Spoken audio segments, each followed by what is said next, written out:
Assalamualaikum warahmatullahi wabarakatuh. Pada kesempatan kali ini kita akan membahas tentang bagaimana cara membaca surat Atin. Namun sebelumnya kita akan bahas terlebih dahulu sekilas tentang surat Atin itu sendiri. Ya, yang pertama, nama Atin sendiri diambil dari ayat pertama dari surat Atin, yaitu Wattini, yang artinya adalah buah tin. Surat Atin sendiri terdiri dari 8 ayat. Kemudian surat Atin ini diturunkan di kota Mekah, yaitu sebelum Nabi Muhammad hijrah, sehingga termasuk ke dalam golongan surat Makkiyah. Surat Atin sendiri merupakan surat yang ke-95 di dalam Al-Quran dan tentunya berada di juz yang ke-30.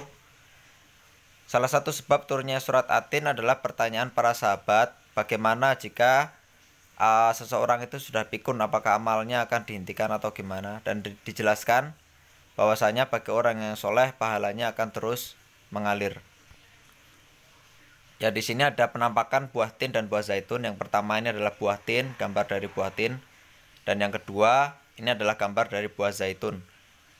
Apabila kita bertanya bagaimana kok nama buah bisa diabadikan menjadi salah satu nama surat, di sini buah di sini adalah saduran atau merupakan menggambarkan sebuah tempat. Yaitu kalau buah tin itu menggambarkan kota Baghdad, yaitu tempat Nabi Nuh diutus. Sedangkan buah zaitun ini melambangkan Baitul Maqdis, yaitu tempat Nabi Isa diutus. Jadi di sini merupakan, walaupun menggunakan nama buah, tapi di sini menggambarkan tempat. Bagi kita orang Indonesia, hal seperti ini tidaklah merupakan suatu hal yang baru. Seperti menyebut kota apel, itu tentu kita akan berpikir bahwa di situ adalah kota Malang, ya. Berikutnya kita akan bahas, ya, di sini ada surat Atin, teksnya. Bapak akan bahas satu persatu dari hukum tajwidnya. Ya, apabila di pertemuan yang kemarin kita sudah membahas tentang hukum bacaan mad tabi'i, di sini di potongan ayat yang pertama ini ada huruf alif tanpa harokat. Di sini bukan mad tabi'i karena bertemu dengan huruf lam. Jadi dibacanya langsung masuk ke huruf ta karena alif lamnya alif lam samsiah, menjadi wattini. Nah, sedangkan dia sukun ini kita baca panjang 2 harokat karena merupakan mad tabi'i. Mad tabi'i hurufnya kemarin ada 3, yaitu alif tanpa harokat, ya sukun, dan juga wawu sukun. Dimana ketentuannya ada, kemarin Bapak jelaskan ada 4. Salah satunya apabila sebelumnya berharokat kasroh, itu baru mad tabi'i. Apabila sebelumnya berharokat fathah, maka itu bukan mad tabi'i. Nah, di sini huruf ta kebetulan berharokat kasroh, sehingga kita baca panjang 2 harokat. Berikutnya di sini baru ada mad tabi'i. Ada mad tabi'i lagi, yaitu di huruf wawu sukun dan juga ya sukun, karena huruf to di sini harokatnya dhammah, kita baca watturisinin. Ya, ini mad tabi'i semua, ya. Oh maaf, yang terakhir ini bukan mad tabi'i karena huruf nun yang terakhir ini kebetulan ada di akhir ayat dan ini menjadi mad wajib, ya. Nah, berikutnya, nah di sini ada alif lam komariah. Bagi yang mungkin belum jelas perbedaan antara alif lam samsiah dan alif lam komariah. Apabila alif lam samsiah ini dulunya sebelum ada tanda baca kita harus menghafalkan satu persatu huruf samsiah itu apa saja, huruf komariah itu apa saja. Tapi dengan adanya bantuan tanda baca seperti yang Pak Imam jelaskan kemarin, bahwa orang Arab itu mungkin tidak butuh tanda baca sudah bisa membaca. Tetapi apabila orang di luar Arab akan kesulitan untuk membaca ini. Dan di sini adalah salah satu manfaat kemudahan adanya tanda baca di dalam Al-Quran, sehingga kita tidak perlu menghafalkan satu persatu huruf samsiah maupun huruf komariah. Ciri-ciri khususnya apabila huruf alif lam samsiah di contoh yang pertama, ini lamnya tidak ada tanda sukun, dan di huruf setelah lam itu ada tanda baca tasjid. Ini adalah pasti alif lam samsiah, sehingga lamnya tidak dibaca atau tidak dianggap. Sedangkan di contoh yang kedua ini, di sini ada lamnya ada tanda baca sukun, maaf, ada tanda baca sukun, sehingga lamnya dibaca ya. Ini kalau pengen membaca baladil amin ya, baladil lamnya terbaca ya. Dan ada alif di sini tidak dibaca panjang, melainkan langsung masuk ke lam ya, baladil, sehingga alifnya tidak dianggap atau bukan matobi'i. Kalau kemarin Pak Imam jelaskan, salah satu yang menyebabkan alif itu tidak atau batal menjadi matobi'i adalah karena dia bertemu huruf lam ya. Nah, berikutnya di sini ada huruf dal sukun ya. Hukum bacaannya adalah qalqalah sugro.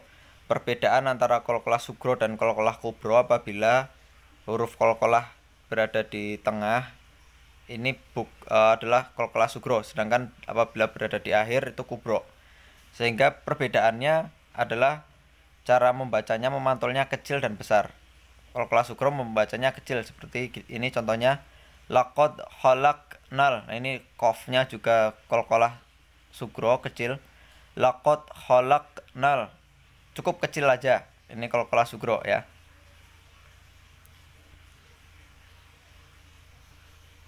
Nah, berikutnya di sini ada non sukun. Huruf non mati ini apabila kita pelajari, setidak-tidaknya ya kita harus menghafalkan semua hurufnya, tetapi ada cara mudahnya. Di lain kesempatan Pak Imam akan jelaskan tentang hukum non mati ya. Langsung saja di sini hukum bacaannya adalah ikhfa, karena non mati ini bertemu huruf sa, di mana huruf sa sendiri salah satu huruf ikhfa. Membacanya nonnya itu dengung, dibaca dengung ya. Jadi sehingga bacanya seperti ini. Insanafi ya, dengung.